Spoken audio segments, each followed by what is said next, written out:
కర్ణాటకలో సీఎం మార్పు ఉంటుందని ఎప్పటి నుంచో ప్రచారం జరుగుతుంది. కానీ ఈసారి గట్టిగా జరుగుతుంది. ఉగాది తర్వాత ఖచ్చితంగా సీఎం మార్పు ఉంటుంది అని. దాని గురించే నిన్న వరుణ్ నియోజకవర్గంలో సీఎం సిద్ధరామయ్య అయితే విలేకరులు ప్రశ్నించారు. అక్కడ హెలీప్యాడ్ వద్దే సీఎం సిద్ధరామయ్య అయితే మాట్లాడడం జరిగింది. అధిష్టానం ఆదేశిస్తే ఇప్పటికిప్పుడే సీఎం పదవి దిగిపోతా, నాకేమి ఇక్కడ ఉండాలని లేదు. అత్యధిక సార్లు బడ్జెట్ ప్రవేశపెట్టినటువంటి సంతృప్తి నాకు ఉంది.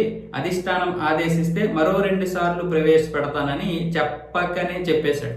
అంటే అధిష్టానం ఆదేశిస్తే నేను దిగిపోతాను, కానీ మరొక 2 సార్లు బడ్జెట్ ప్రవేశపెట్టాలని ఉందంటే మరొక సంవత్సరం పాటు కొనసాగాలని ఉందని అర్థం. మరొక సంవత్సరం 2 సంవత్సరాలు అంటే మరొక 2 సంవత్సరాలు కనుక కొనసాగితే ఇక మళ్ళీ ఎన్నికలు వస్తాయి. అంటే ఆ ఎన్నికల వరకు నేనే సీఎంని, ఇప్పటి వరకు కూడా ఎవరు కూడా నన్ను దయచేసి మార్చడానికి ప్రయత్నాలు చేయకండి అని అధిష్టానానికి కూడా ఒక చిన్న సూచన చేశాడు.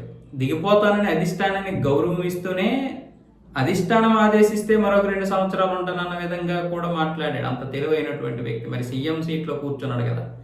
డీకే శివకుమార్ని రెచ్చగొట్టడానికో లేకపోతే ఆయన వర్గాన్ని చులకన చేయడానికి తప్ప ఇంకోటి ఏమీ లేదు. ఆయనకి సీఎం పదవి నుంచి దిగాలని ఎప్పటికీ ఉండదు. సిద్ధరామయ్యకి మళ్ళీ గెలిస్తే నేనే సీఎం అని అంటాడు. ఎందుకంటే సీఎం పదవి అంటే అంత ఇష్టం ఆయనకి. ఆయనకనే కాదు, పదవులు అందరికీ కావాలి. కాకపోతే అక్కడ డీకే శివకుమార్ తనతో పాటు తనంత స్థాయికి ఎదిగాడు కాబట్టి ఇప్పుడు ఆయనకి సపరేట్గా ఒక వర్గం ఉంది కాబట్టి ఈ సీఎం పదవి విషయంలో ఇంత ఇది జరుగుతుంది. కానీ లేకపోతే దరిదాపుల్లో కూడా రానివ్వడు సిద్ధరామయ్య. అంత తెలివైనడు.